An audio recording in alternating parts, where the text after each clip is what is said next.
आपका संयोग होगा तो काट लेंगे। आपका अगर मतलब है ना, एक गौतमी नाम की बहुत तपस्विनी माई थी, उसके एक ही लाला था और जंगल में भारी तपस्या में रत थी।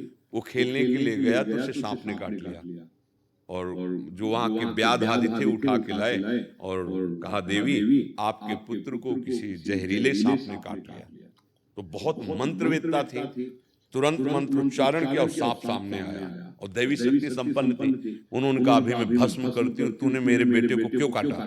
तो उनका क्षमा करना, मैंने नहीं काटा, दिखाई मैं दे रहा हूँ, मृत्यु से मैं प्रेरित था, मृत्यु मेरे दिमाग में चढ़ी हुई थी, उसने कटवाया।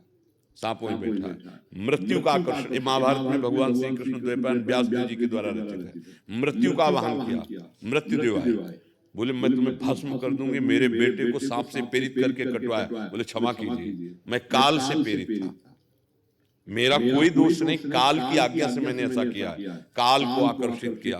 काल ने कहा बोलने की जरूरत नहीं है, तुम्हारे बेटे के कर्म से मैं प्रेरित था, इसी अवस्था में इसको ये दंड मिलना था कर्म का, इसलिए मेरे से प्रेरित मृत्यु, मृत्यु से प्रेरित सांप और सांप। समझ रहे ना, कौन काहू के सुख दुख कर दाता। जैसे कोई कह देता है ना कि हमारे ऊपर कुछ करवा दिया किसी ने, सच्ची मानो ना, अगर तुम्हारा कर्म तुम्हें दंड देने के लिए उद्यत हो गया है तो तुम्हारे भ्रम आ जाएगा कि भूत चढ़ गया, किसी ने कुछ कर। हम आपको सच्ची कहते हैं, अगर आपका कर्म दंड देने की क्षमता में वाला नहीं है तो चाहे जितना तंत्र मंत्र कोई कर ले, कुछ नहीं होगा आपके ऊपर। हम अपने कर्मों का फल भोगते, हमें भ्रम हो जाता है। वही हम जब दंड मिलना होता है तो जानते हो सबसे पहले क्या होता है? बुद्धि, बुद्धि को बदला जाता है।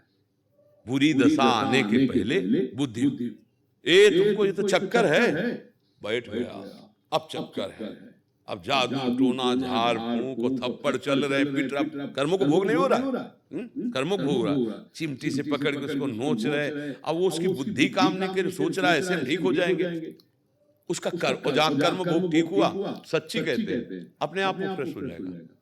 कर्म भोगों का सारा खेल है। हम जानबूझकर किसी जीव की हत्या का भाव न रखें, स्वाभाविक अपनी सुरक्षा, अपनी वस्तु की सुरक्षा, वो अलग बात है।